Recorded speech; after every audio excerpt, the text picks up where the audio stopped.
तो इस चैप्टर 3 में अपन को मेनली ये 4 टॉपिक्स पढ़ने हैं।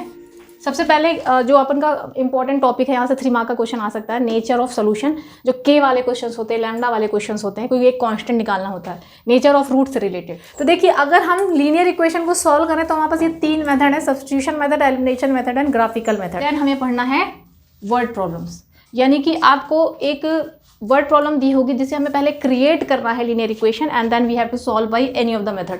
जब वर्ड प्रॉब्लम आएगी तो हमारे पास कोई रिस्ट्रिक्शन नहीं रहेगा कि हम किस मेथड से सॉल्व करते हैं, किसी से भी कर सकते हैं, बस हमें सॉल्व करके x और y निकालना होगा। तो ज़्यादातर चांसेस हैं कि यहाँ से भी वो 5 मार्क्स का क्वेश्चन दे सकते हैं, क्योंकि जो अलजेब्रा है उसमें लीनियर इक्वेशन और क्वाड्रेटिक इक्वेशन दोनों आते हैं। अलजेब्रा से एक 5 मार्क का क्वेश्चन है, तो कई पेपर में देखा गया है कि वो लोग क्वाड्रेटिक इक्वेशन से दिए हैं, और कई पेपर में देखा गया है कि पेयर ऑफ लीनियर इक्वेशन से भी 5 मार्क का क्वेश्चन है।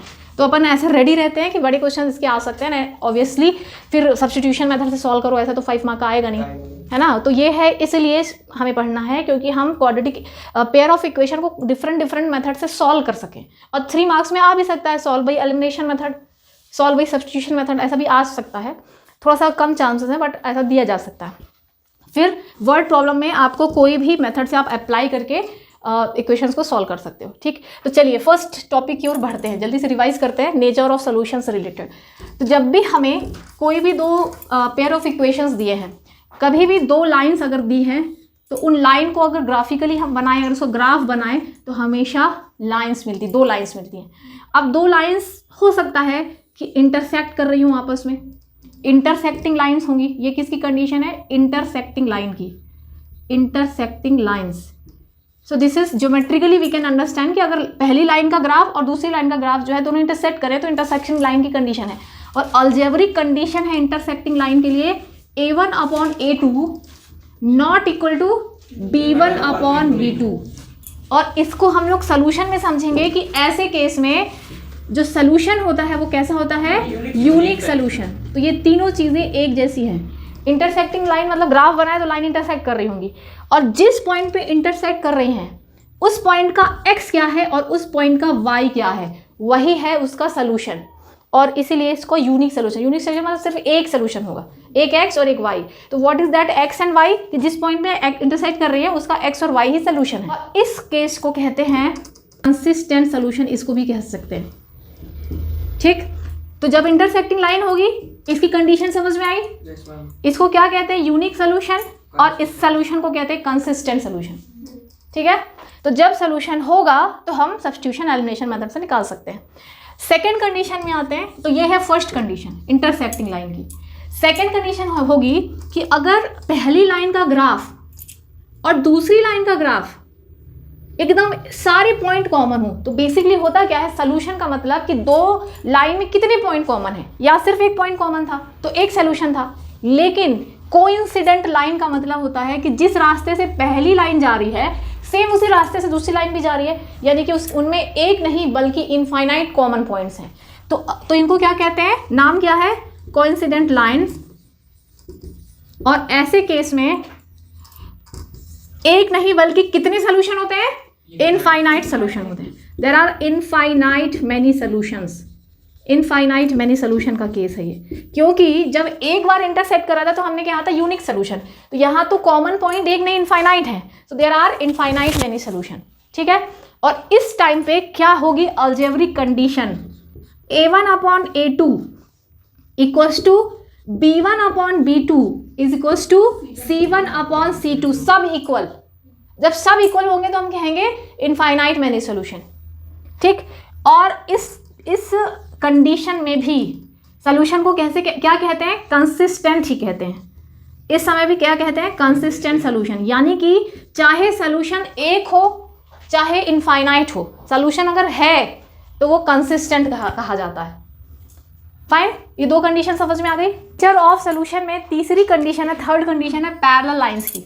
अगर हमें लीनियर इक्वेशंस जो दिए हैं उसका हमने ग्राफ बनाया, सपोज वो ऐसा आया, और दूसरी लाइन का ग्राफ बनाया वो भी ऐसा ही आया, यानी कि दोनों लाइंस पैरेलल हैं। अगर लाइन पैरेलल हैं, अगर लाइन इंटरसेक्ट कर रही है तो जहाँ पे इंटरसेक्ट कर रही है वहाँ उसका x और उसका y ही सोल्यूशन होता है।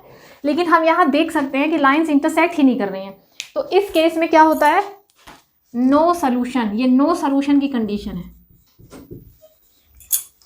और what is the algebraic condition, क्या कंडीशन है उसकी, A1 अपॉन A2, ठीक, यानी कि दो रेशो तो आपस में इक्वल हो लेकिन तीसरा इक्वल ना हो, तो ये नो सोल्यूशन की कंडीशन है और इसको कहते हैं इनकंसिस्टेंट सोल्यूशन का केस है ये, तो ये आपको याद रखना। तो ये इन कंडीशन पे बेस्ड क्वेश्चंस कई बार 3 मार्क्स में आते हैं। चलिए फटाफट से क्वेश्चंस देखते हैं। पॉइंट पहले एनसीईआरटी का देख लेते हैं। 3.2 में आपका सेकंड क्वेश्चन में जो इक्वेशंस दिए हैं उसमें चेक करना है कि कैसी लाइंस मिलेंगी, ठीक है। तो जो मैंने अभी आपको कंडीशन बताई है उसके बेसिस पे हमें क्वेश्चंस करने हैं। तो एक क्वेश्चन से समझ लेते हैं।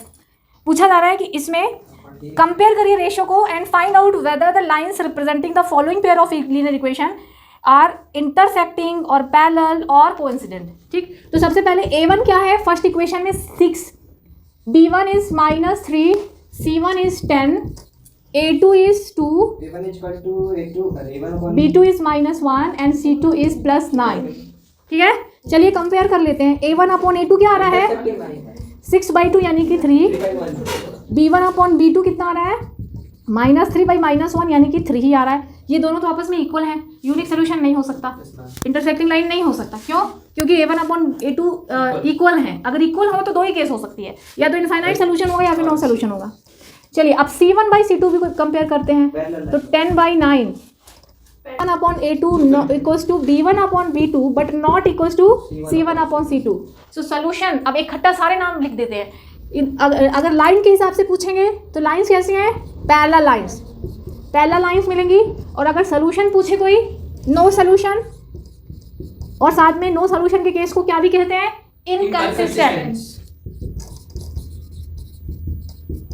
Inconsistent solution. तो ये इस तरह से आपको कोई भी इक्वेशन दिया है तो हम ऐसे पता लगा सकते हैं कैसा होगा। ज्योमेट्रिकली भी बात करेंगे कि भाई पैरेलल लाइन मिलेंगी, बिना लाइन खींचे पता चल गया कि लाइन पैरेलल होगी, कैसे, ये कंडीशन से। ये कंडीशन बहुत इंपॉर्टेंट है, बस आपको रूल्स याद रखने। इसका थर्ड क्वेश्चन है, उसमें भी वही काम करना है, बताना है कि सोल्यूशन कंसिस्टेंट है कि इनकंसिस्टेंट। मैंने तो तुमको सारे एक साथ बता दिया है। कंसिस्टेंट कब होता है, जब यूनिक सोल्यूशन भी हो तो भी कंसिस्टेंट होता है, इनफाइनाइट सोल्यूशन हो तो भी कंसिस्टेंट होता है, नो सोल्यूशन के केस में इनकंसिस्टेंट। तो वही काम करना है, लेकिन इस बार लाइंस के हिसाब से क्वेश्चन नहीं पूछा। इसमें कहा कि सोल्यूशन इनकंसिस्टेंट की कंसिस्टेंट, तो सेम काम करना है यहाँ पे भी। नेचर ऑफ सोल्यूशन से रिलेटेड के वाले जो क्वेश्चन होते हैं उसका एक एग्जाम्पल है, find the value of case. CBSE में बहुत पूछे जाते हैं ऐसे question for 2 and 3 marks. Find the value of k so that the pair of equations, आपको दो इक्वेशन दिए हैं, अगर इसका यूनिक सोल्यूशन है तो के की क्या वैल्यू होगी, ठीक। तो सबसे पहले अपन लोग लिखेंगे कि A1 क्या है यहाँ पे 1 पहले इक्वेशन से, B1 2, C1, अब चूंकि राइट हैंड साइड में इधर लेके आएंगे तो -5, A2 3, B2 K and C2 15। चलिए अब चेक कर लेते हैं, कह रहा है कि यूनिक सोल्यूशन। हम लोग कहेंगे कि फॉर यूनिक सोल्यूशन, ये जो इक्वेशन है ये यूनिक सोल्यूशन रखते हैं तो के की क्या वैल्यू होगी, this is question. For unique solution what is the condition for unique solution, A1/A2 not equals to B1 upon B2, 1/3 is not equals to 2/K। फिर अब ऐसा कैसे सॉल्व करेंगे, नॉट इक्वल्स टू साइन है तो जैसे आप क्रॉस मल्टीप्लाई करते हो वैसे ही करोगे, K × 1 K not equals to 3 × 6, यानी K 6 बस नहीं होना चाहिए, बाकी सब हो सकता है। तो फिर ये जो इक्वेशंस हैं, पेयर ऑफ इक्वेशंस हैं, उनका यूनिक सोल्यूशन हो जाएगा। इस पैटर्न के क्वेश्चन आप लोग लगा लीजिएगा। तो बच्चों सब्स्टिट्यूशन मेथड आपको 3 में आपको सब्स्टिट्यूशन मेथड मिलेगी। कोई भी एक क्वेश्चन से समझ लेते हैं इसको। हम लोग ले लेते हैं क्वेश्चन नंबर 5 फर्स्ट का, √2x + √3y = 0। दूसरा इक्वेशन है √3x - √8y = 0। ऐसा इक्वेशन है, पेयर ऑफ इक्वेशन। पूछा है कि solve the following pair of equations bye substitution method. एक इक्वेशन से वैल्यू निकाल के दूसरे में सब्स्टिट्यूट करना होता है, पुट करना होता है। सब्स्टिट्यूशन मतलब रखना या पुट कर देना। तो हम लोग सबसे पहले क्या करते हैं, फ्रॉम इक्वेशन 1 फर्स्ट से हम लोग कुछ भी निकाल लेते हैं, चाहे x चाहे y। चलिए x निकाल लेते हैं। तो √2x = -√3y, x = -√3 upon √2y। ये x की वैल्यू मिली और this value of x substitute यानी कि पुट इन सेकेंड इक्वेशन। अच्छा एक चीज़ है कि हम फर्स्ट से निकाले हैं तो फर्स्ट में नहीं रख सकते, सेकंड में रखना है, सेकंड से निकालोगे तो फर्स्ट में रख सकते हैं। सेकंड इक्वेशन क्या है, √3x, अब x की जगह रख देंगे -√3/√2 और y, ये पूरा रख देंगे। और पहले से तो जो ये टर्म है ही, ठीक। Now let's simplify, -√3 × √3 3/√2y -√8y = 0। LCM √2, अब इसका एलसीएम √2 -3y -√2 × √8 √2 × √8 √16 कितना होता है 4। नाउ √2 0 की साइड तो आ जाएगा -3y -4y यानी कि -7y = 0। तो यहाँ से आपको y की वैल्यू 0 मिल जाती है। First value we have got. अब जो आपको y मिला है ना उसको कहाँ रख दें, जो x में, पहले x मिला था बट ये फाइनल वैल्यू x की नहीं थी क्योंकि x y की टर्म में थोड़ी ना हो सकता है। तो x की एग्जैक्ट y की एग्जैक्ट वैल्यू मिल गई है, अब इसको हम रख देंगे तो x की भी एग्जैक्ट वैल्यू मिल जाएगी। तो putting in third equation, putting the value of y in equation number 3, तो x की वैल्यू भी मिल जाएगी -√3/√2 × y, और y तो 0 है तो ये भी 0 आ जाएगा। तो x और y की वैल्यू इस तरह से मिल गई। तो इससे आपको मेथड समझ में आ गई कि सब्स्टिट्यूशन मेथड मतलब किसी भी इक्वेशन से x या फिर y निकालना है और सब्स्टिट्यूट करना है सेकंड में। आप चाहो तो सेकंड से भी निकाल सकते थे और फर्स्ट में सब्स्टिट्यूट कर सकते थे। तो this is substitution method. Second, तो सब्स्टिट्यूशन मेथड पे डायरेक्ट क्वेश्चन भी बन सकते हैं, इक्वेशन दिए सॉल्व कीजिए। अगर एनसीईआरटी एक्सरसाइज 3.3 की बात करें तो फर्स्ट और सेकंड क्वेश्चन में अपन को ऐसे ही सब्स्टिट्यूशन मेथड से सॉल्व करना है। नाउ क्वेश्चन नंबर 3 से आपको वर्ड प्रॉब्लम्स मिलेंगी। इसमें क्या करना है, अपन को पहले इक्वेशन बनाना है खुद से और फिर सॉल्व करना है। थर्ड का फर्स्ट क्वेश्चन है, the difference between two numbers is 26। Let that the numbers are x and y। सबसे पहले हमने क्या किया, नंबर्स को x और y मान लिया, फिर दोनों नंबर का डिफरेंस क्या है 26 है। सपोज x ग्रेटर है तो x - y = 26। This is your first equation, पहला इक्वेशन बन गया हमारा।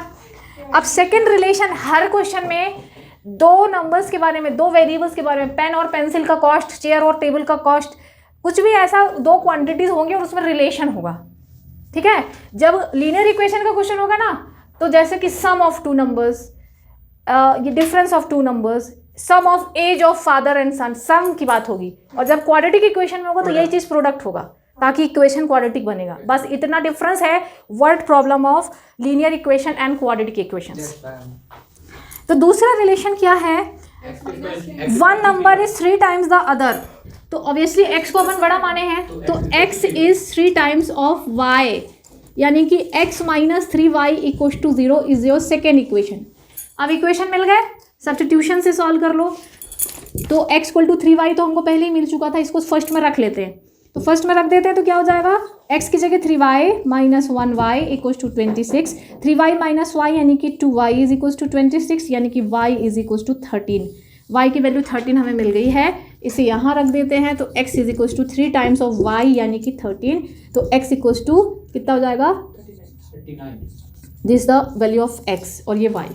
तो इस तरह से हमें वर्ड प्रॉब्लम सॉल्व करना है। प्रॉब्लम जो है ना वो 2 डिजिट नंबर से रिलेटेड भी हो सकती है, एज प्रॉब्लम भी हो सकती है, फादर्स एज, सन्स एज, कोई फ्रैक्शन से रिलेटेड भी हो सकती है, फिर टैक्सी फेयर और चार्ज से रिलेटेड भी हो सकती है। There are varieties of problem. बस आपको इक्वेशन को समझना है, पहले आपको प्रॉब्लम समझना है, इक्वेशन बनाना और फिर सॉल्व कर लेना है। तो कोई क्वेश्चन पूछना है आपको 3.3 का फ्रैक्शन वाला? फिफ्थ क्वेश्चन देखिए, फ्रैक्शन वाला क्वेश्चन आपको बताना है कि बन जाएगा? ठीक ठीक ठीक। तो बहुत सारे क्वेश्चन से एज प्रॉब्लम भी हो सकती है, 2 डिजिट नंबर का भी प्रॉब्लम हो सकता है। कोई डाउट हो तो आप पूछ सकते हो, ठीक है। चलिए बढ़ते हैं हम लोग 3.4 की ओर। 3.4 में बच्चों हमें सेकेंड अलजेब्रिक मेथड देखने को मिलेगी, जो कि है कौन सी, एलिमिनेशन मेथड। एलिमिनेशन मेथड पहले हम सीखेंगे और जब हम इक्वेशन सॉल्व कर पाएंगे तो फिर हम लोग उसको वर्ड प्रॉब्लम सॉल्व करेंगे। एलिमिनेशन मेथड में होता क्या है कि हम लोग क्या करते हैं, किसी एक वेरिएबल को एक जैसा बनाते हैं। जैसे x में यहाँ 3 है, यहाँ पे 2 है, हम एक जैसा बनाएंगे। तो 3 और 2 का एलसीएम 6 है ना, दोनों को 6 बना लेंगे। तो करते क्या है अपन कि जैसे यहाँ पे 2 है ना तो 2 का मल्टीप्लाई फर्स्ट इक्वेशन में करेंगे, यहाँ पे कोफिशिएंट 3 है तो सेकेंड में 3 का करेंगे। पर्पस क्या है सब करने का, कोफिशिएंट एक जैसे बनाना। तो अगर 2 का मल्टीप्लाई थ्रू आउट कर दे जाए फर्स्ट इक्वेशन में तो क्या हो जाएगा, 6x + 8y is equal to 20। Second वाले में 3 का कर देंगे तो 6x minus 6y is equal to 6। एक जैसे बन गए। नाउ तो हम सब्ट्रैक्ट कर देते हैं फर्स्ट में से सेकेंड को। सब्ट्रैक्ट करने के बाद ठीक है, तो ये नेगेटिव हो जाएगा, ये पॉजिटिव हो जाएगा, ये नेगेटिव हो जाएगा। अभी 6x कैंसिल बस इसीलिए किया था ये, ताकि एक जैसे बने और कट जाए। तो 8y minus 8y plus 6y is 14y equals to 20 minus 6 यानी कि 14, y इक्वल्स टू 14 अपॉन 14 यानी कि 1। अब y की वैल्यू मिल गई, तो अब किसी में भी रख सकते हैं, चाहे फर्स्ट इक्वेशन में रख दें चाहे सेकेंड इक्वेशन में रख दें तो हम मिल जाएगा। अच्छा याद रखिए, अगर आप x के कोफिशिएंट एक जैसे बनाते हो तो इन्हें आप x एलिमिनेट कर रहे हो। This method is elimination method. इसमें हम किसी एक वेरिएबल को हटा देते हैं, एलिमिनेट कर देते हैं, मतलब वहां से गायब हो जाएगी वो, तो फिर y मिल जाएगा। अगर हम चाहते तो y को एलिमिनेट करते तो x मिलता। तो अभी हमें y की वैल्यू को फर्स्ट इक्वेशन में रख देना है। Putting value of y in equation 1, तो 3x टाइम देख, टाइम कितना हुआ 4 3x इज इक्वल्स टू 10 माइनस 4, 3x is equals to 6, x equals to 6/3 यानी कि 2। तो x की और y की वैल्यू ही हमें मिल चुकी है।